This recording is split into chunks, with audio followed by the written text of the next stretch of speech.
ada peribahasa Arab bahwa generasi terburuk itu adalah generasi yang bilang bapak saya tuh gini loh. Itu generasi terburuk. Pernah nggak ada?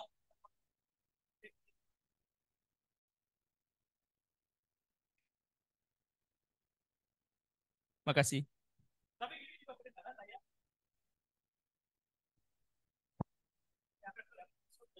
Oh, yang bisu. Aham. Pernah nggak mendengar ada orang yang seperti ini? Saya nanya yang tadi. Peradaban Islam itu tertinggal.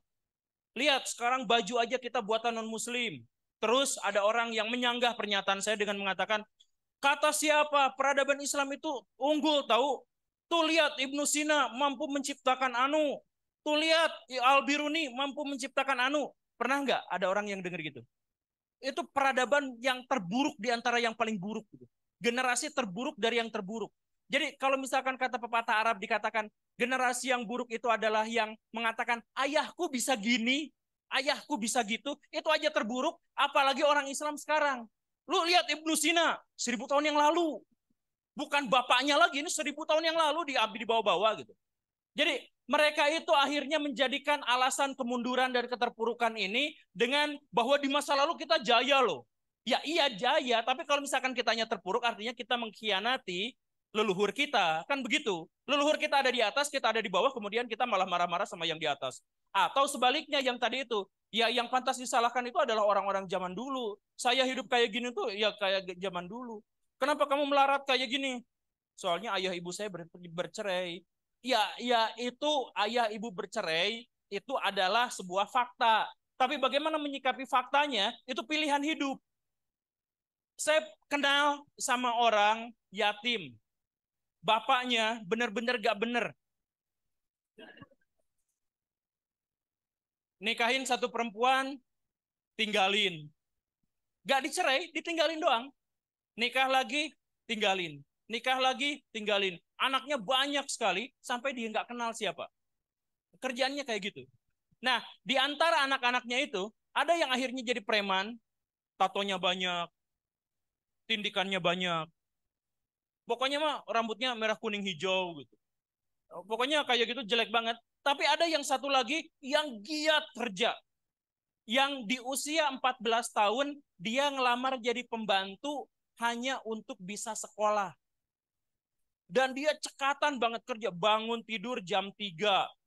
Kemudian dia kerja terus, udah itu sekolah, pulang sekolah kerja lagi, malam-malam ngerjain PR, begitu seterusnya. Kenapa kamu begitu? Karena ibu saya kesusahan di kampung, jadi saya melakukan ini di usia 14 tahun. Artinya apa?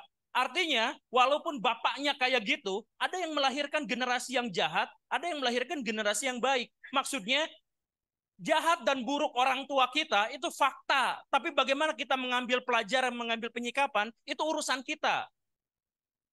Jadi kalau misalkan peradaban Islam di masa lalu begitu hancur karena banyak perang, banyak sengketa, ada gontok-gontokan satu sama lain, ada orang yang mengatakan ya sudahlah itu mah takdir gimana lagi, tapi ada yang berusaha keras untuk bisa membangunnya kembali.